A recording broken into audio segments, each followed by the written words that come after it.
पहले भी मैंने एक आध बार प्रोग्राम में डिस्कस किया है कि 3 फल हर्ब्स के अंदर हैं, त्रिफला जिसको हम कहते हैं, हलेला, बलेला और आमला। इनका पाउडर मार्केट से मिल जाता है त्रिफला के नाम से। पूरी दुनिया में skin tightness, anti ageing properties रखते हैं। 1 टीस्पून बेड टाइम पे ले लें। कॉन्स्टिपेशन में भी फ़ायदा है, स्किन को भी टाइट करेंगे, स्किन को ग्लो भी करेंगे, यानी आपकी स्किन ग्लो भी होगी, चूँकि इसमें विटामिन सी है आमले में। इसी तरह हलेला जो है ना, वो टॉक्सिन को बॉडी से खारिज करता है, एमोनिया लेवल बॉडी में बढ़ जाए उसको नॉर्मलाइज करता है। इसी तरह आपका बलेला जो है, आपके जितने हार्मोनल डिसबैलेंस के इश्यूज़ हैं मेल फीमेल में, उसको बैलेंस करता है। तो ये तीनों चीज़ें अल्हम्दुलिल्लाह जब आप पाउडर बना के 1 टीस्पून लेंगे तो आपकी ये जो जिन लोगों की स्किन यानी कबल अज़ वक्त जिनमें बुढ़ापा आ रहा है, आप इमेजिन करें सिर्फ वो 15 दिनों बाद अपनी स्किन टाइट होना शुरू हो जाएगी उनकी। वाह। और इसके अलावा हर्बल आपको पता है कुछ वो स्किन पे लगाने के लिए कुछ हमारी बहुत सी प्रोडक्ट्स ऐसी हैं जो जैसे मुल्तानी मिट्टी है, उसका वो मास्क बना के लगाते हैं। इसी तरह हम ये जो किनू के छिलके हैं इसका पाउडर बना के, और वो मुल्तानी मिट्टी और शहद, इसको लेप करके जब आप स्किन पे लगाते हैं तो उससे भी आपकी स्किन टाइट होती है और आपकी झुर्रियाँ ख़त्म हो जाती हैं। वाह, थैंक यू सो मच हकीम साहब, बहुत बहुत शुक्रिया। आज आपने हमारे साथ वेट लॉस के ऊपर बात की और साथ साथ जो वेट लॉस में जो स्किन ढलक जाती है, लटक जाती है, गिरी हुई चर्बी हाथों में जिस्म में हो जाती है, उसकी भी आपने बहुत अच्छे अच्छे नुस्खे इलाज बताए। आपको अल्लाह ताला ज़िंदगी की सेहत दे, बहुत शुक्रिया। आप लोग इस्तेमाल कीजिए, हर्बल में कोई नुकसान नहीं है, हर्बल आपको फ़ायदा ही देगा। किसी भी तरीके से आप इस्तेमाल करते हैं, पूरी दुनिया हर्बल की तरफ जो है वो रवा दवा हो गई है। आप ट्राई करके देखिए, आपको भी फ़ायदा देगा, आपको सूट करता है तो डेफिनेटली आप हमें फिर दुआ में याद रखिएगा, आपका वेट लूज़ हो ही जाएगा। तो चलिए जी, आज चलते हैं वेट लॉस की तरफ। बड़े सारे सवाल हैं, आपको तो समझ आ गई होगी। मैं अपनी आवाम की ज़बान आपके सामने रखूँगी, पूछूँगी सवाल, आपने मुझे जवाब देने।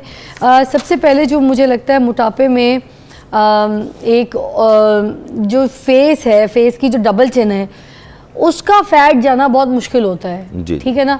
आप पूरे ऊपर से नीचे साइज 0 हो जाएंगे, मगर डबल चिन का जो फैट है वो बड़ी मुश्किलों से जाता है, और अगर इनहेरिटेड है तो फिर और भी बहुत बुरा लगता है। इसका कोई ऐसा टोटका, कोई ऐसा नुस्खा, कोई तरीका बता दें कि डबल चिन से जान चले जाए लोगों की। जी बिल्कुल जी, बिस्मिल्लाहिर्रहमानिर्रहीम। देखें, अगर एज अ होल पूरे फेस के ऊपर जब फैट आती है ना, तो वो हमारी बोन्स के साथ जुड़ी होती है, और बोन्स के साथ पूरा एक मैकेनिज़्म है। जब आपकी दवाई एक्ट करती है, फैट्स उतरती है, तो ये चिक्स की और ये साइडों की सब फैट्स उतर जाती है। लेकिन जो चिन, डबल चिन बनती है, वो फैट्स आपकी बोन्स से हट के लटक जाती है। ऐसे ही है, तो वो ऐसे ही है कि जैसे आप एक चीज़ को लटका रहे हैं और वहाँ तक जैसे ब्लड सर्कुलेशन नहीं पहुँच पाती। हाँ। तो ये जो डबल चिन फैट्स है, ये दवाइयों से ज़्यादा एक्सरसाइज या एक स्पेसिफिक मसाज होता है, उसको आप 1-2 ऑयल्स हैं हमारे जो एस्ट्रेंजेंट प्रॉपर्टीज़ रखते हैं, वो ऑयल को आप नीचे से ऊपर करेंगे। पहले ऑयल बता दें कौन सा ऑयल, उसमें 3 ऑयल आप मिक्स कर लें। एक उसमें रोगने जैतून, रोगने बादाम, और ये जो हमारा है इसका नारियल का जो है कोकोनट ऑयल। अच्छा, वो तो एंटी है। हाँ, इनको तकरीबन जो है ना हम वजन लेके, ठीक है, एक शीशी में मिक्स करके तो उसको कोसा कर लें। कोसा करना है, नीम गर्म करके ना उसको अच्छी तरह नीचे से ऊपर को मसाज करना है। अच्छा। यानी आपको फील होगा कि आपका ये चेन, हाँ यूं नीचे से ऊपर मसाज करना है। दिन में 2 बार मसाज करेंगे। हाँ। ये फैट्स आपके ऊपर की फैट्स के साथ, ये जो हमारे यहाँ ग्लैंड्स हैं, हाँ, या जो हमारे थायराइड के जो हैं, इनके साथ जाके ना वो हजम बनाएगी और उससे इंशाल्लाह पेशेंट ठीक हो जाते हैं। दूसरी चीज़ ये है कि जैसे दांत आगे निकलते हैं तो हम क्लिपर्स लगाते हैं जी। तो एक मार्केट में चाइना ने भी ये चीज़ निकाली है, डबल चिन वालों के लिए क्लिपर्स होते हैं। अच्छा। वो क्लिपर्स आपने घर के अंदर, जाहिर बात है बाहर तो नहीं आप लगा सकते हैं, घर के औकात में जहाँ आप फैमिली में बैठे हुए हैं तो वहाँ ज़्यादा से ज़्यादा क्लिपर लगाएं।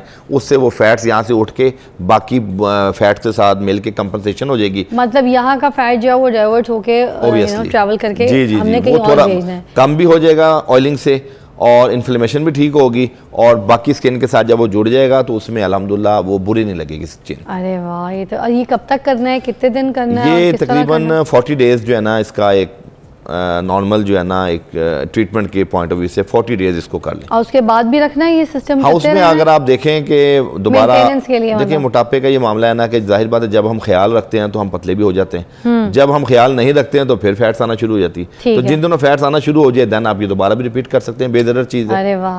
अच्छा, एक और मोटापा जो कि प्रेगनेंसी के बाद का होता है, जी जी, मोटी हो जाती है मेरी बहनें मुझ समेत, मैं खुद आलू हो गई थी। तो ये प्रेगनेंसी में तो मोटापा आता ही आता है, ठीक है। जैसी डिलीवरी होती है उसके बाद हमें तो पंजीरी पर डाल दिया जाता है, हमें तो देसी घी पे, चीज़ों पे, ग़िज़ाओं पे काफ़ी फैट्स भी चीज़ें हमें खिलाई जा रही होती हैं। अब इसमें हमने क्या करना है? ऐसी कौन सी टिप है, कौन सा टोटका है कि हम जो है अपना वेट, वो जो सूजन है पहले तो वो जी जी, आफ्टर बच्चे की पैदाइश के बाद की जो बॉडी स्वेलिंग है वो भी उतर जाए और हमारा जो फैट हम पे चढ़ रहा है वो भी बुरी तरीके से ना चढ़े? प्लीज़ बताइएगा। जी बिल्कुल जी। क्योंकि शुरू में तो डिलीवरी के बाद यही नहीं समझ आता था कि बॉडी स्वेलिंग कितनी है तो फैट कितना है बॉडी का, समझ नहीं आता। असल में देखें इसका मेन वजह यह है कि जब डिलीवरी होती है तो ख़वातीन में खून का ज़िया होता है और बिलखसूस जो सी सेक्शन होते हैं उसमें तो बहुत ज़्यादा खून का ज़िया होता है, तो उस वजह से वाटर रिटेंशन बॉडी में बढ़ जाती है। अब इसका मैकेनिज़्म ये है कि जब और इसके साथ जब हम बहुत सी मेडिसिन खाते हैं तो उससे हमारी बॉडी में एक हार्ट फ्लैशेस वाली कैफियत बढ़ जाती है, घबराहट बढ़ जाती है, गर्मी लगती है। तो हमारी अक्सर जो ख़वातीन हैं वो उस सूरत में ठंडा पानी शुरू कर देती हैं, जूसेस शुरू कर देती हैं कि घबराहट दूर हो, फिर एक ही जगह बैठना, बॉडी मूवमेंट नहीं होती। ये ख़ासकर ये जो छिले तक की जो पोजीशन है ना ख़वातीन में, ये बहुत ज़्यादा हेक्टिक होती है और वो बिल्कुल अलार्मिंग होती है। इसके अंदर देखें, आपने जैसे अभी बताया कि ये बादाम का इस्तेमाल कर लें, किशमिश का इस्तेमाल कर लें, ये तो बहुत बेहतर चीज़ है, लेकिन उस वाटर टेंशन को कम करने के लिए हमारे पास 3 अरक हैं। उन 3 अरक कंपनी के ले लें या उनकी इंग्रेडिएंट्स को मार्केट से ख़रीद के ख़ुद घर में उसका पानी बॉयल करके इस्तेमाल करने से आपकी जितनी डिलीवरी की एक्सेस वो है इन्फ्लेमेशन है, सोजन है, वो सब दूर हो जाएगी। वो क्या 3 चीज़ें हैं उसमें? अर्के मको है नंबर 1, अर्के मको। नंबर 2, ये अर्के मको क्या चीज़ है? मको बेसिकली ये बीज होते हैं। मको हमारे जड़ी बूटी है, जिस तरह स्वांजना है या कोई ऐसी चीज़ें हैं, गर्म तर मजाज रखते हैं और एंटी इन्फ्लेमेटरी प्रॉपर्टीज हैं। अच्छा, मैं कहती हूँ ब्रेक ले लेते हैं। ये अर्के मको में ब्रेक में भी आपसे पूछूँ फिर मैं, ताकि आगे समझा सकूंगी।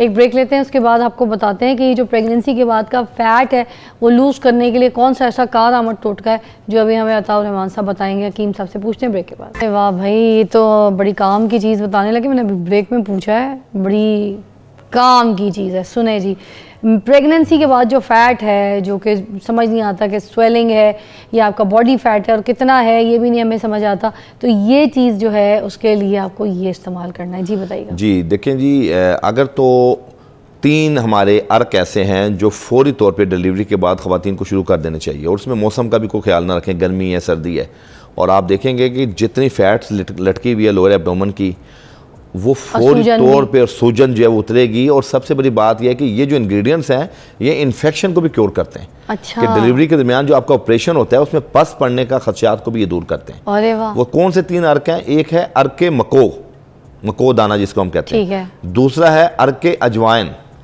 ये सारी किचन रेसिपी चीजें, ठीक है। और तीसरा आपने इसका अर्क जी जी अर्क कहाँ से मिलेगा हमें? अर्क तो कंपनी से, हर कंपनी बना रही है। अच्छा ठीक है। और इसी तरह तीसरी चीज है अर्के सौंफ, बादियान जिसको हम कहते हैं। अरे वाह, वो तो अवेलेबल है। हाँ। ये अगर तो बासानी, ये कुछ लोग जाहिर बात है कि तरद्दुद में नहीं पड़ना चाहते, तो ये किसी भी शॉप से जाके 3 अर्क लें, तीनों को मिक्स कर लें। हम वजन, हाँ बस एक साइज की बोतलें लेके उनको एक बर्तन में निकाल लें, दोबारा उन 3 बोतलों में डाल लें, तो वो यकमोश हो जाएंगे। उसमें फिर वो आधा कप सुबह और आधा कप शाम को बीडी डोज में बिफोर मील लेंगे, खाने से कबल। किसमें? आधा कप सुबह और आधा कप शाम खाने से कबल। अच्छा। तो वो आप यकीन कीजिए कि, और ज्यादा अगर ओबेसिटी फील करते हैं तो 3 टाइम भी ये ले सकते हैं। अच्छा, इसमें 2 चीज़ें, अगर आप ये अर्क नहीं आपको मिलते तो आप किसी पंसार की दुकान से जाके ना ये 3 चीज़ें और इसके साथ 2 एडिशनल चीज़ें मैं आपको बताता हूँ। मको के बीज ले लें, मको दाना, सौंफ ले लें वहाँ से, और अजवाइन ले लें, और बाकी जो 2 चीज़ें हैं ना वो अगर ऐड कर देंगे, एक दवा हमारी वो होती है हर्बल इंग्रेडिएंट्स है बाऊ बड़ंग के नाम से, काली मिर्च की तरह, काली मिर्च के ऊपर तो लाइन्स होती है ना, दरारें, वो प्लेन होता है और काली मिर्च की तरह होता है सेम, बाऊ बड़ंग। और पांचवी चीज़ उसके अंदर बिल्कुल थोड़ा सा ना सुंड, सूखा अदरक जिसको हम कहते हैं, जंजबील भी कहते हैं, वो जंजबील का पाउडर जो है ना इस्तेमाल कर लिए। 5 चीज़ों को बॉयल करके इसका पानी पीने से भी बहुत जल्दी आपकी जो है ना फैट्स, इन्फ्लेमेशन और मोटापा भी से कम होता है। वाह।